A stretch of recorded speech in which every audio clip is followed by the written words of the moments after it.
Sincere Heart here, and I am bringing you this week's word of the week, and we are going to be talking about the energy and the power that anger possesses. This wasn't my ideal. It came from a very special person to me. They will be a special guest on the Finding Me Live page, Miss Sincere Heart page on Facebook, so please be sure to tune in this afternoon or this evening at 8:08. What I want to talk about with anger is what normally happens to us when we do get angry. We don't typically pay attention to what's going on around us or what's going on within ourselves, or what happens to our bodies when we are angered or we become angry. So a lot of the things that typically happen, or some of the things that typically happen, is one, it causes stress. It affects your liver. It disturbs your heart, and you lose feeling from the waist down. A lot of us don't know that, and we don't know that because we're in a different state of mind at the time of being angry. Some of us, I guess you could say, perspired from our hands, under our arms, foreheads. Our feet get hot sometimes. A lot of things start to happen. Our heart starts beating really fast, which is palpitations. We start breathing hard and heavy. We shake. Some of us cry when we become angered or we are angry. What a lot of people also don't know is that anger is derived from hurt feelings of being hurt, misused, abused, neglected, anything of the negative nature. That is what encourages anger, and this is what causes anger to have so much power and energy, because instead of us identifying what made us angry, we are just identifying that we're angry. We don't identify what caused us to be angry, the hurt, the pain, the suffering, and things of that nature. So instead of addressing anger alone, we have to first acknowledge that we are emotionally, mentally, spiritually affected by the hurt. Those are what initiates the roots of us becoming anger: the sweating, the shaking, the crying, the sweaty arms and hands, the sweaty face, and all of those simple things that we don't pay attention to.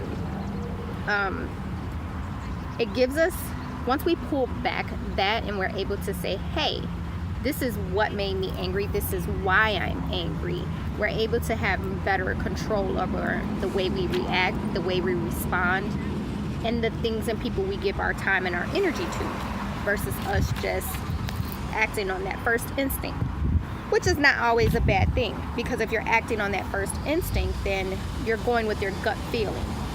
It's fine. I just don't want you to go on your gut feeling and you end up having to apologize or having to regret what you've done and saying your shoulda, coulda, woulda.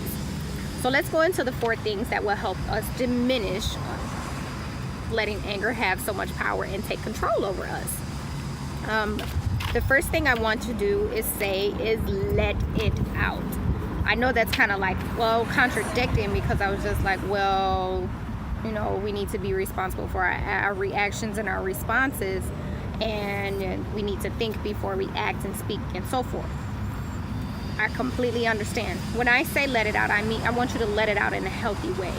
I want you to take advantage of Tantrum Tuesdays for men and Tantrum Thursdays for women. It's always available whenever you know about Finding Me.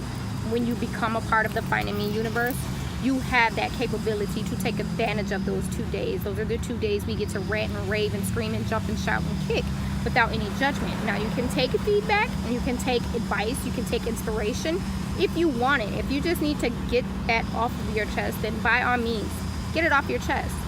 If you don't know about Tantrum Tuesdays and Thursdays for us in the Finding Me universe, you're not quite ready to expose those things in the Finding Me universe, that's what family, friends, and support systems are for. That's what counseling and therapists are for. Another thing you can do, this is still a part of number 1, is do some exerting exercises or hobbies. You need to burn that physical energy so your mind is able to think clearly. You're on a better wavelength versus just flames on. Number 2, cool, cold water or a towel. Y'all think I'm playing when I say this, but I guarantee you, if you get pissed off, have someone pass you a cool bottle of water. drinking. Watch how fast you calm down. All of your energy and heat is up, so you need to cool down. Number 3, breathe and ask yourself. It's hard to breathe and ask yourself when you're pissed off and you really want to rip someone's head off of their neck. I get it. But I want you to breathe and ask yourself, does this person or this situation truly deserve your attention and your energy in an angry manner or at all?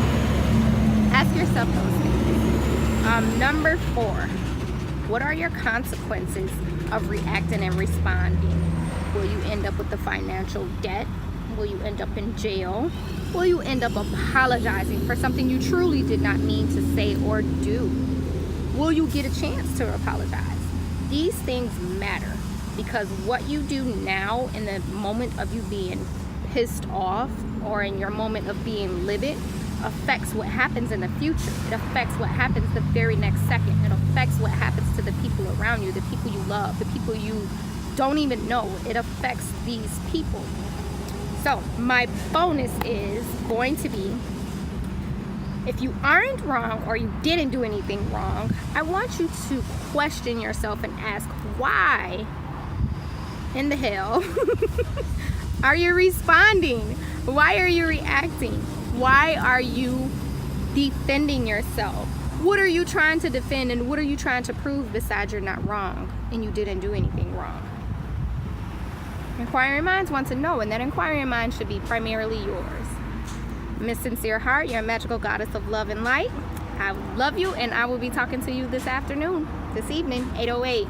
Give me some likes, some shares, subscribe. Stay in touch.